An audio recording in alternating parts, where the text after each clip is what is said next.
हमारे जीवन में गरीबी और दुख का असली कारण हम नहीं समझ पाते हैं। आज हम आपको महात्मा बुद्ध के द्वारा बताए गए विचारों को आपके साथ साझा करेंगे। एक बार महात्मा बुद्ध एक गांव में अपने शिष्यों सहित घने पेड़ की छांव के नीचे बैठे थे। आसपास के गांव से बहुत से लोग अपनी मानसिक समस्याएं और परेशानियां लेकर महात्मा बुद्ध के पास आ रहे थे। महात्मा बुद्ध उन सबकी मानसिक परेशानियों का समाधान देते। सब लोग खुशी खुशी अपनी समस्याओं का समाधान पाकर वहां से लौट रहे थे।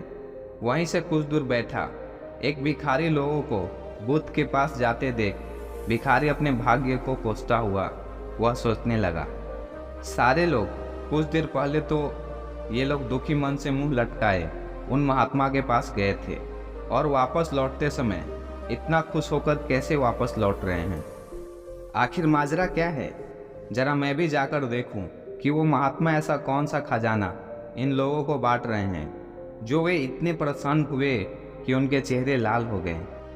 जब वह दुखी भिखारी कुछ नज़दीक गया तो उसने देखा कि ये महात्मा तो लोगों को प्रवचन देकर लोगों के दुख का निवारण कर रहे हैं। यह देखकर भिखारी के मन में भी तीव्र इच्छा हुई कि क्यों ना मैं भी इन महात्मा को अपना दुख बताऊं। मुझे भी अपने दुख का समाधान अवश्य मिलेगा। बस फिर क्या था, समाधान पाने की लालसा लिए भिखारी महात्मा बुद्ध के सामने पहुंचा और हाथ जोड़कर प्रणाम करते हुए बोला, हे महात्मा बुद्ध, मैं भी लोगों की मदद करना चाहता हूँ। मुझे लोगों की मदद करने की बहुत इच्छा है, लेकिन मैं कैसे मदद कर सकता हूँ? मैं बहुत गरीब हूँ। मेरे पास ना तो पैसा है, ना ही कोई ऐसी चीज़ जिससे मैं किसी की मदद कर सकूँ। मैं कोशिश करके भी किसी की मदद नहीं कर सकता। मुझे भगवान ने इतना गरीब क्यों बनाया? हे महात्मा, मुझ पर कृपा करें। इतना करते हुए भिखारी रोने लगा। महात्मा बुद्ध बोले, आप बहुत अज्ञानी हैं, क्योंकि आप अभी तक इस भ्रम में जी रहे हो कि तुम्हारे पास कुछ नहीं है, जबकि दूसरों को कुछ देने के लिए तुम्हारे पास बहुत कुछ है। तुम बिना धन और वस्तु के भी दूसरों की मदद कर सकते हो। तुम्हारे पास जुबान है जिससे तुम मीठे शब्द बोलकर किसी के दुखी चेहरे पर मुस्कान ला सकते हो। इन्हीं शब्दों की ताकत से तुम किसी के भी टूटते हुए हौसलों को फिर से मजबूत कर सकते हो। इन शब्दों की शक्ति से आप किसी के भी मन में सकारात्मक विचारधारा के बीज बो सकते हो और उसे गलत रास्ते पर जाने से रोक सकते हो। तुम्हारे दो हाथों से किसी भी कमजोर या लाचार व्यक्ति की सहायता कर सकते हो। आपके दो आंखें किसी अंधे को रास्ता दिखा सकता है। तुम किसी के लिए दुआ कर सकते हो। यह हो सकता है कि उसके बुरे काम फिर से हो जाएं।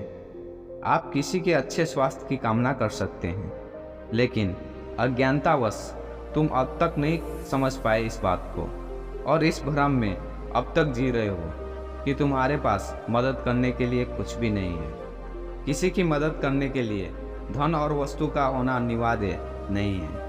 बिना धन और वस्तु के भी हम कई प्रकार से लोगों की मदद कर सकते हैं। महात्मा बुद्ध के ज्ञान से भरे ये सुंदर शब्द सुनकर भिखारी के चेहरे पर मुस्कान आ गई और वो खुशी से झूमता हुआ वहाँ से चला गया और भगवान बुद्ध की इन बातों को अपने जीवन में उतार लिया। हम दूसरों की खुशी देखकर उसकी खुशी में शामिल होने के बजाय हम उससे मन ही मन घृणा करने लगते हैं, जबकि असली खुशी इसमें है कि जितना अपने पास है आप उतना में ही खुश रहें।